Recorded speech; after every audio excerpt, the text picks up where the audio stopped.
With Antifa, they're willing to go as far as it takes. They're willing to kill, and they even get excited about that idea. They talk about it, they plan it. And let's begin. Friends, thank you so much for tuning in and welcome back. I'm very eager to have this conversation with Dustin Nemos about so many things. But first, guys, just a quick plug. For those of you who understand who Jeff Bezos is and his relationship with, well, he owns Washington Post. So he's a Mockingbird mainstream media pusher, and he also has a relationship with the CIA with his cloud system.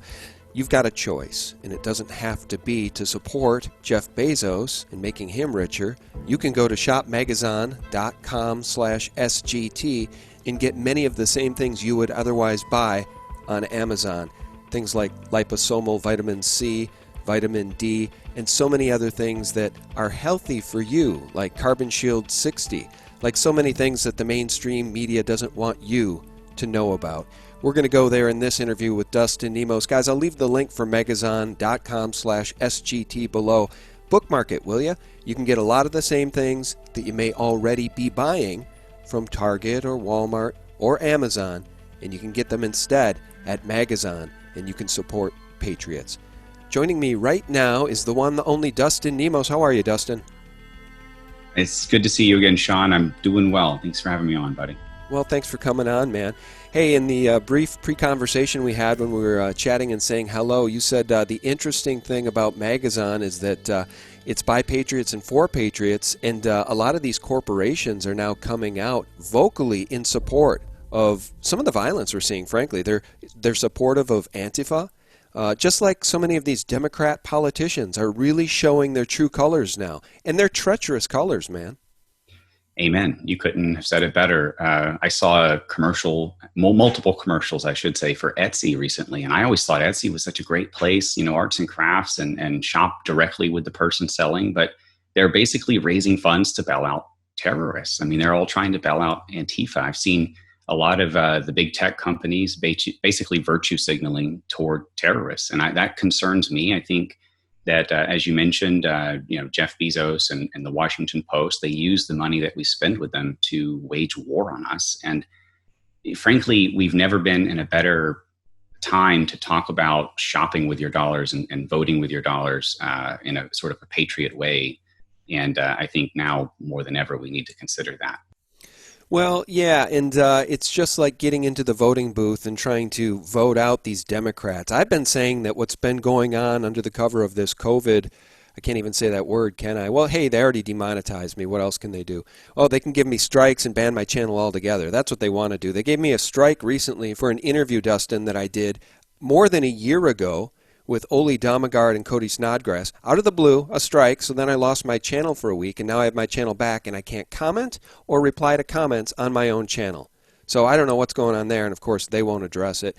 It's just an endless parade of madness we're seeing now. Meanwhile, the NASDAQ is back above 10,000, first time ever. Explain to me how that works when we're going through an economic crisis. The Democrats want to defund the police.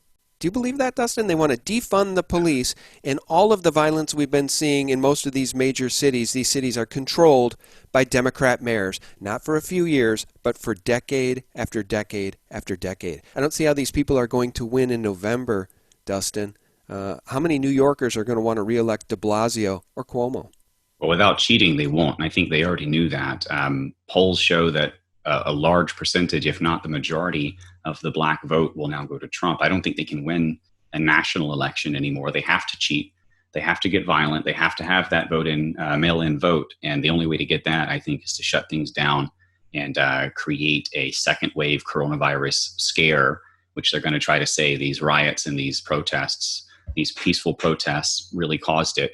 And we know that it's BS. We know that they're strategizing to basically disarm their opposition, which is the police. I mean, they want to have their own brown shirts, just like the Nazis did. That's what Antifa are. That's their enforcers. Well, it's funny you brought up Antifa. Well, you're right about Antifa, and the Antifa militia wants a complete abolition of the current system. What they want, now this is according to Project Veritas, by the way, who infiltrated Antifa. And Antifa, as you know, has communist roots, and they want to topple the republic, essentially. That's what they want to do. They want to topple the U.S. Constitution and the Republic. Am I being too harsh, or do you think that's accurate?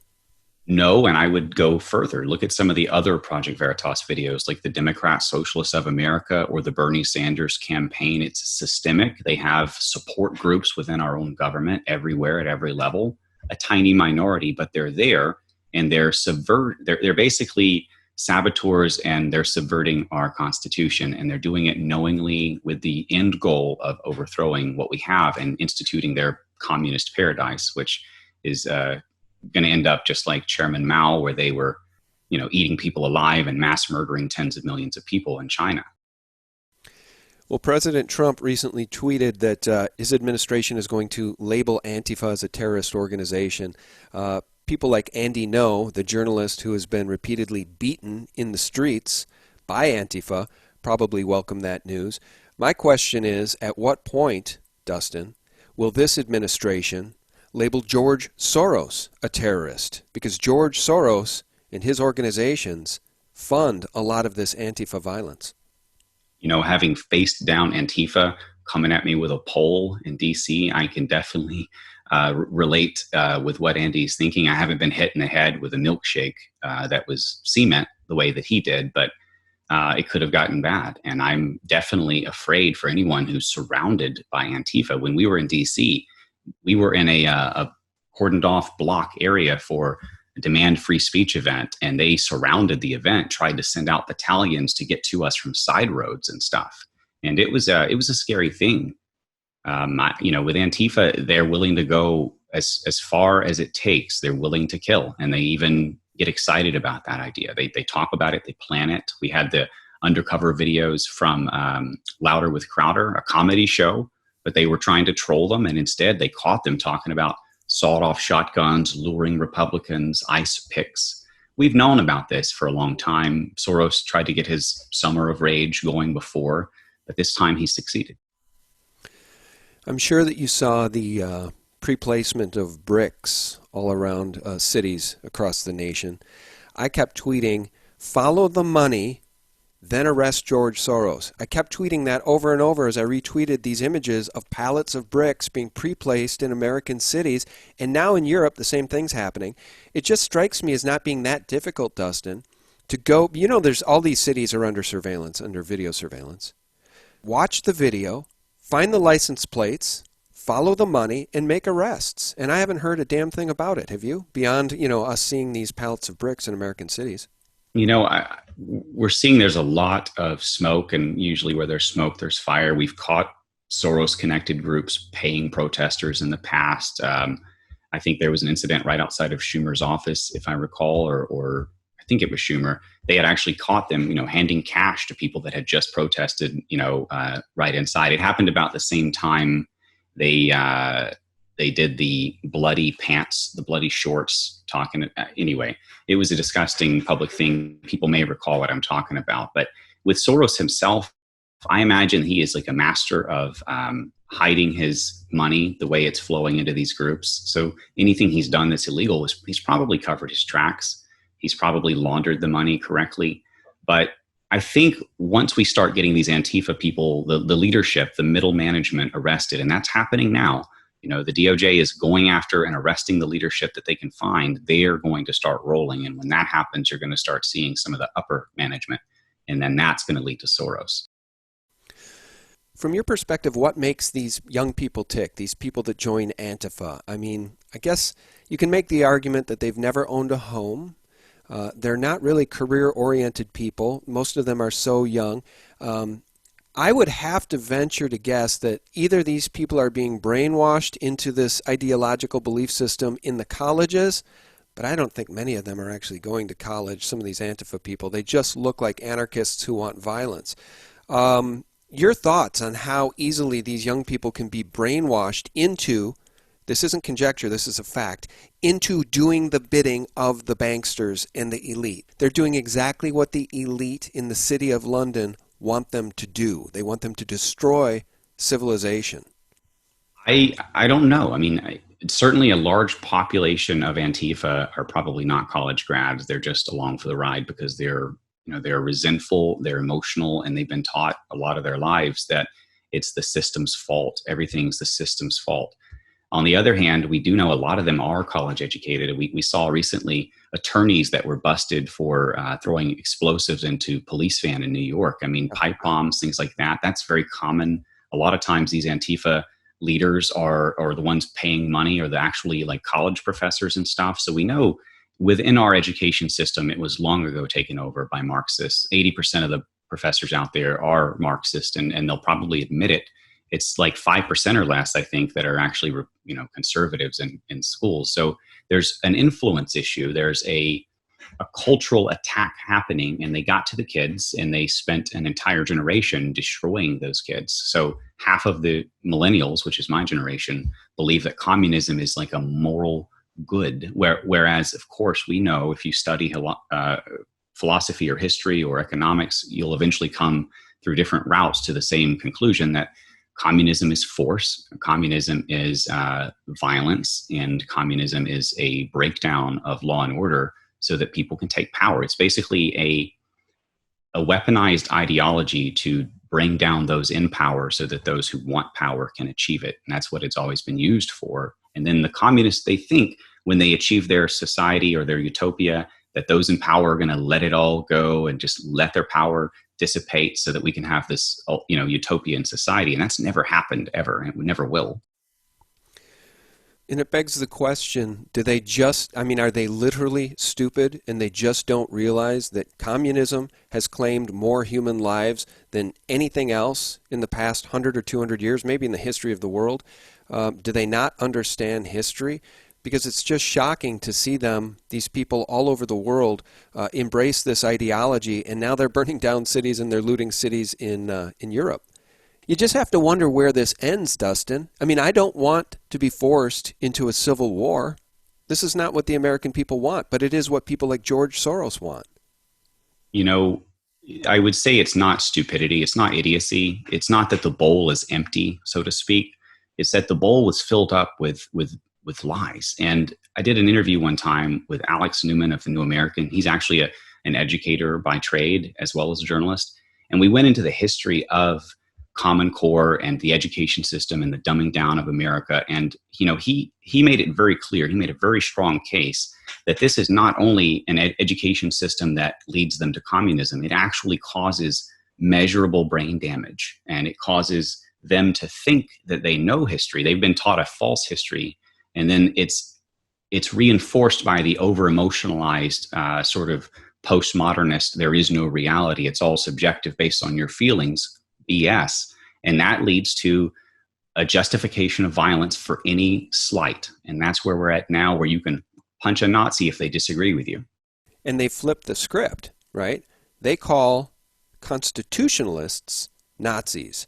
Pretty much anybody who's white at this point. If you're a Caucasian, these people think you're a Nazi. If you don't worship at the altar of abortion on demand, you're a Nazi. If you don't worship at the altar of open borders, you're a Nazi. If you want a sovereign nation, you're a Nazi. I mean, it's absolute nonsense, but it's perpetuated and promoted by the mainstream media. Well, I sound like a broken record, man, but CNN literally also should be labeled a terrorist organization by this administration.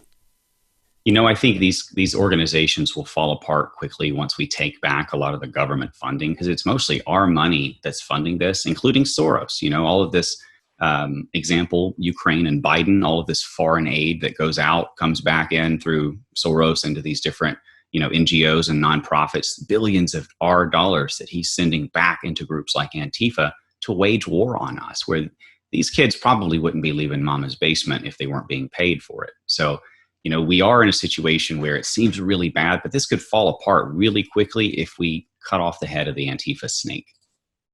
There's a post from Q that I just want to share from June 4th.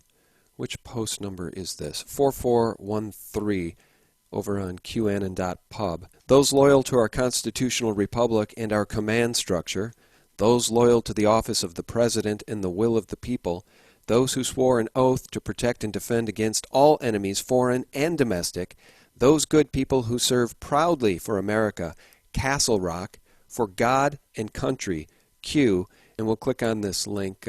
There's one here to Twitter, which I think is to Dan Bongino, but then this one to Axios. Now, Axios is all over HBO. I don't know if you've ever seen the Axios show, but one of their correspondents is I don't know what it is, but there are certain pronouns that I must use when referring to this person, who to me appears to be a man dressed like a woman, and that's one of their correspondents. Ambassador Kaida now becomes fifth Pentagon official to resign in 7 days. What's your take on that, Dustin? Are they cleaning the house, trying to get rid of all these deep state snakes?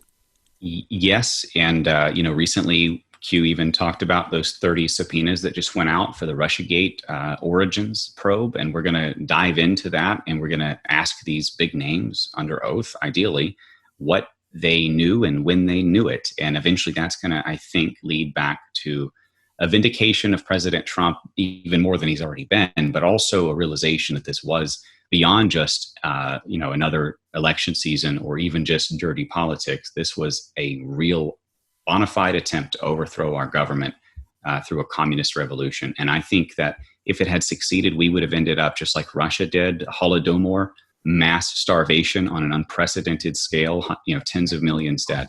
Tens of millions of dead. Sorry, I didn't mean to interrupt you. There's Bongino is that next clip. Maybe we'll play some of this in a second. But what really troubled me, because I agree with everything you just said. So the deep state, the treacherous players at the top of Russiagate, Obama being one of them, certainly other names like Brennan, Clapper, all of the main names that you've heard. Even if you go back to that Bernie Sanders undercover Veritas video, his campaigners talking about putting us in gulags, lining us up against the wall or on the beach to shoot us, obviously. I mean, this is not something that's even a secret at this point. They talk about it, they joke about it, they drink and party about it, and they smoke drugs, and they laugh about what they're going to do to us when they win. Well, look, this is no joke. This is Weather Underground stuff. I've talked about the Weather Underground and Bill Ayers. That literally was their plan back in the 70s. And there was an FBI infiltrator, I think his name was Larry Grathwall, who got in there and recorded them and reported back about what their plan was. Their plan was to topple the republic, get into power, and then herd 30 million Americans into re-education camps. And by their own estimates, those who couldn't be re-educated would have to be terminated, eradicated, killed. And when they failed, they went into education to start training the next generation. That's the source of Antifa. Soros is the funding, but those Weather Underground types, those avowed communists, they're in there pushing their ideology on innocent children that don't know any better, damaging their brains forever, teaching them lies and falsehoods, making it virtually impossible for someone like you and I to reach them on any level and to pull out any of those lies. And then beyond that, even they're I think with Antifa and what they're doing now and how President Trump is coming down with the National Guard, and he's going to clean the streets up. He's going to keep the streets safe. But I think the next step is going to go back to history. They're going to go back to the Weather Underground tactics, and they're going to start stealth bombing and assassinations. That's their plan. And they've got debates in Antifa circles, even on some of their influencer show hosts like you and I are on the other side. Well, some of our counterparts on the Antifa team are saying, should we just go out and riot and break things, or should we pretend to be good citizens during the day and murder Republicans at night? And they disperse lists with our addresses on it, especially of Republican leadership. So, even down to the local level, Weather Underground tactics are back, I think. Well, look, here's the thing that I was troubled by. And first of all, I agree with you. So brain damaging the youth, this is a real thing, because if you make kids believe there is no God, there is no creator, and there is no hope, and life has no purpose, you create nihilistic zombies that are willing to loot cities.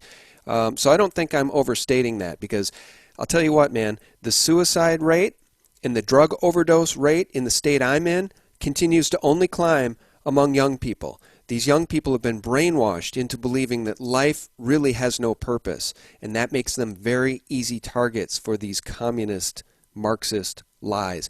Now, one of the things I was really troubled by, because I agree with you about Russiagate and the treachery at the very top, I was troubled by A.G. Barr coming out and saying that he just doesn't see any criminal investigations of Barack Obama, a.k.a. Barry Soetoro, or Joe Biden, because in his words, their abuse of power doesn't necessarily rise to the level of a federal crime. And that really kind of ticked me off. No, it really totally ticked me off. Not kinda. It's a bunch of BS because we need to see arrest of the deep state criminals if we are to have any hope of taking our republic back. What did you make of that?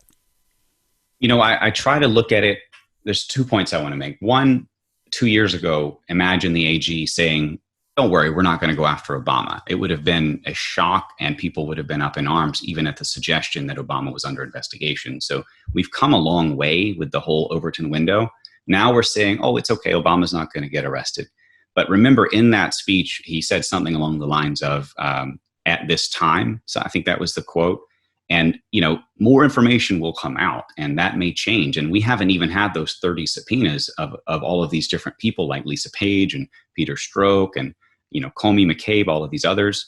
We just had Rosenstein up. He got caught lying and he's trying to deflect. And now we're going to have 30 more. So someone's going to get caught in lies. And this is going to lead back to Obama himself. That's my prediction. All right. Well, we'll see. I mean, I just get frustrated because when Barr said that and I mentioned it in a video and tweeted about it, you get the cup always full people saying, yeah, but he didn't say there wouldn't be military tribunals. And to me, that's just such a reach. It's like, yeah, he's saying that they're not going to be tried in a court of law, so we're going to pray that there's military tribunals. I mean, at some point, we just need to see real, tangible, quantifiable good news. And to me, that's these people in orange jumpsuits. Why don't we go back and we'll do a screen share and we'll listen to that Bongino clip because that's the other mutiny clip. That's a good one. That's the other link provided by Q. The president had every right to talk about the Insurrection Act in the U.S. military. What I'm hearing from people is that there is some military brass. This is uncomfortable for me to talk about, but you need to hear it because you need to be warned.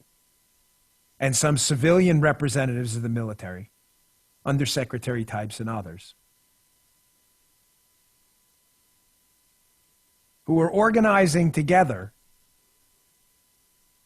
and talking about how they're going to either talk the president out of or just simply not obey his orders if the president, God forbid, and again, as I said, it would be a very bad idea now, but if we were to lose an American city using the U.S. military, think about what I just told you.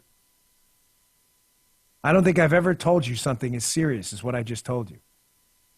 These are not second-rate garbage sources. These are legitimate, real people who are genuinely concerned that some upper-level people in our military are openly talking about defying the President of the United States. That's got a name. That's called a mutiny. I'll pause it there and come back to you, Dustin. One of the things that troubles me, and it should trouble every American, is the idea of the military in the streets. So, first of all, there's that. Second of all, Bongino's right. It would be a mutiny. But third, the more pressing issue as I see it, Dustin, is governors like Cuomo and mayors like de Blasio not utilizing the National Guard to safeguard the businesses and put an end to this looting, right? So it starts at the state level. And I think that's where the president got into this jam. I mean, if the mayors are going to let their cities burn, what is a responsible president to do? And he said, maybe I'll need to use the military to protect the businesses and protect the cities. That makes a lot of sense to people. But as a libertarian and a constitutionalist, I don't want the U.S. military in American cities. So it is a real pickle. As a libertarian and a voluntarist, I don't want to see U.S. troops on the streets either. On the other hand, I do have a recognition that most of the troops out there will probably have more, they'll be less likely, they'll exercise more caution in using violence than even the police officers would, because I think they're going to be held to a higher standard. And obviously the fake news are going to be looking for anything that they can use against them. In this instance, I think it may be necessary. But, on the flip side of that, we've also got to consider, after what Bongino said, a lot of the leadership in the military, especially those who were put into place by Obama, the upper level officers and that sort.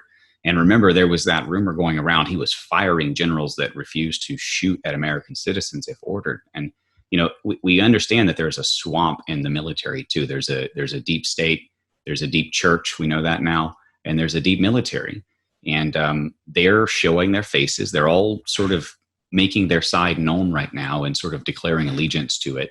And I think this is their last hurrah. I honestly think after coronavirus and the riots that most of America has turned against the left. Even the ones who hate Trump are starting to say, I'm voting Trump because the left are going to get us all killed. And you're seeing people that talk to whatever friends they have left on the left, and they're getting reports like this. I think that it is draining faster than ever before. So really, this is, in my opinion, the last gasp of the deep state. I think that they're on life support and we're pulling the plug. Now, it seems darkest before the dawn because now they're activating all assets and they're basically trying to go full revolution before the election. I don't think that's going to happen. And, we know General Flynn's about to come back out. There are good leaders in place that are going to counter this, and the military will make the right choice. They're very loyal to the president, the rank and file, the ones out on the streets protecting people. They know what they're fighting for. The leadership, the ones who are still part of the swamp, they're just going to have to be drained as well.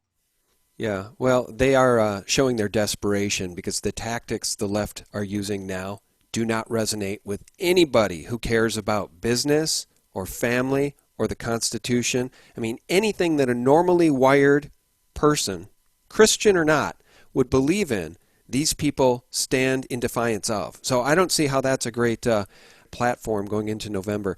Let me show you this. First, the phaser. I posted this just the other day, the Trayvon hoax. You must watch it. It's from filmmaker Joel Gilbert, folks, and it will tell you exactly how Black Lives Matter was formed. People forget, it goes down the memory hole very quickly. It was formed on the back of the Trayvon hoax. Watch this documentary at the phaser, and then you'll understand what we're up against. Let's listen to this clip from Tucker Carlson. What's again striking is how few American voters support this. Very few. Polling from just a week ago showed that only 16% of Americans favored cutting funding to police departments. There was almost no party divide on that question, surprisingly. The numbers were virtually the same for Republicans and Democrats. The divide was economic. If you make more than $100,000 a year, you are more than twice as likely to think cutting the police was a good idea. And there's no mystery there, of course. Rich people live in safe places. They can afford their own security. Jeff Bezos doesn't need the police. He's got his own. Unfortunately for the rest of us, and it is unfortunate, Jeff Bezos and people like him are the only ones allowed to talk right now. It's hard to overstate how vicious the crackdown on free speech and free thought has been in the last few days. Here's the new rule, and it defines everything. You are not allowed to question Black Lives Matter in any way. Full stop. That rule has been enforced without mercy everywhere, and not just in this country. In Vancouver, a men's basketball coach was fired for liking a tweet that questioned Black Lives Matter. I'll pause it there. You guys got to watch that Trayvon hoax documentary. You have to remember, where did these things come from? How did Black Lives Matter get started? How does it have the power today to be burning down cities? And look, Dustin, to be clear, I think a heck of a lot of the African American people, at least in the city I live in, were out there to actually protest, but then some of that protest got hijacked by young people dressed in black who just wanted to loot, and by Antifa spurring those young people on and supplying bricks to do the damage. Even paying them. We had videos of them out there passing out bombs, cash, everything else. And I want to circle back briefly to my point that this is a move of desperation and reactionaryism from the deep state, because some of what they're doing culturally undermines their own goals. One is the fact that they did coronavirus has strengthened the homeschool movement drastically. A lot of these kids are not going back into public schools. Adults, parents have already made the decision. I can do this. I can homeschool, and this is better. And that's going to be a big deal in the long term. I think that's going to help a lot of issues, 20 years out. On the other hand, ask any liberal that supports this nonsense, if there are any, because I don't think there are on the lower end. As you said, it's just the rich elite. Without the police, who's going to take all the guns away?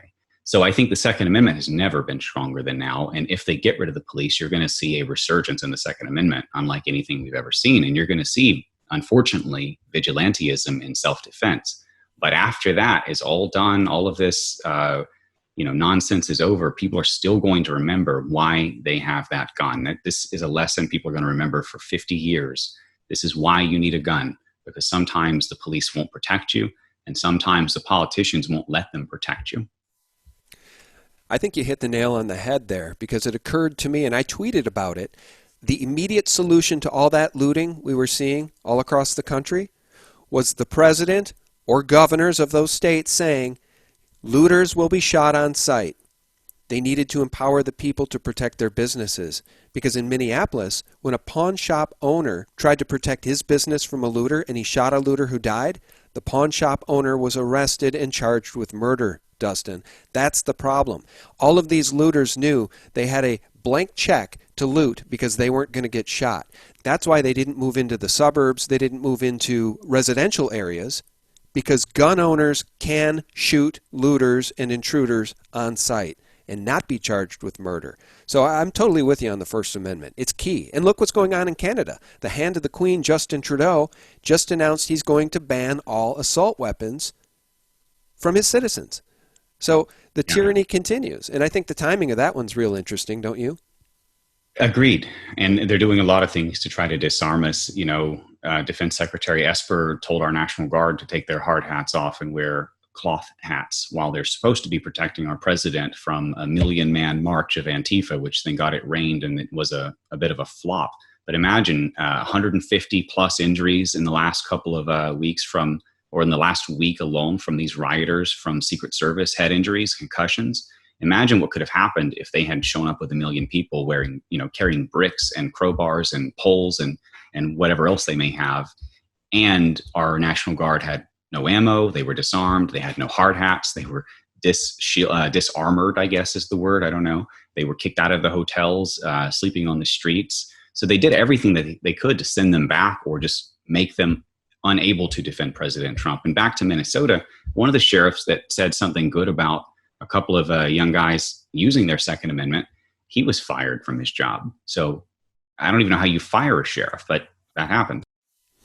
Well, one of the things that I think is really great news is, again, President Trump labeling Antifa a terrorist organization, because one of the things that will stop this violence is when these idiots watch their leaders get arrested and go to prison.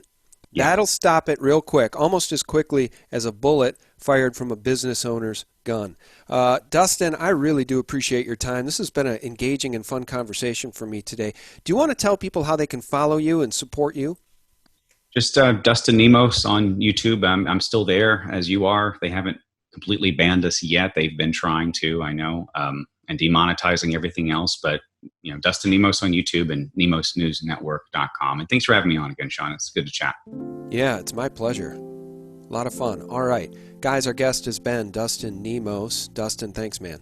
And friends, thank you so much for tuning in. We very much appreciate you. A shout out to our patrons who literally now, we're down to our patrons and just a few sponsors that we found to help support the work of SGTReport.com, thephaser.com, and SGT Report on YouTube.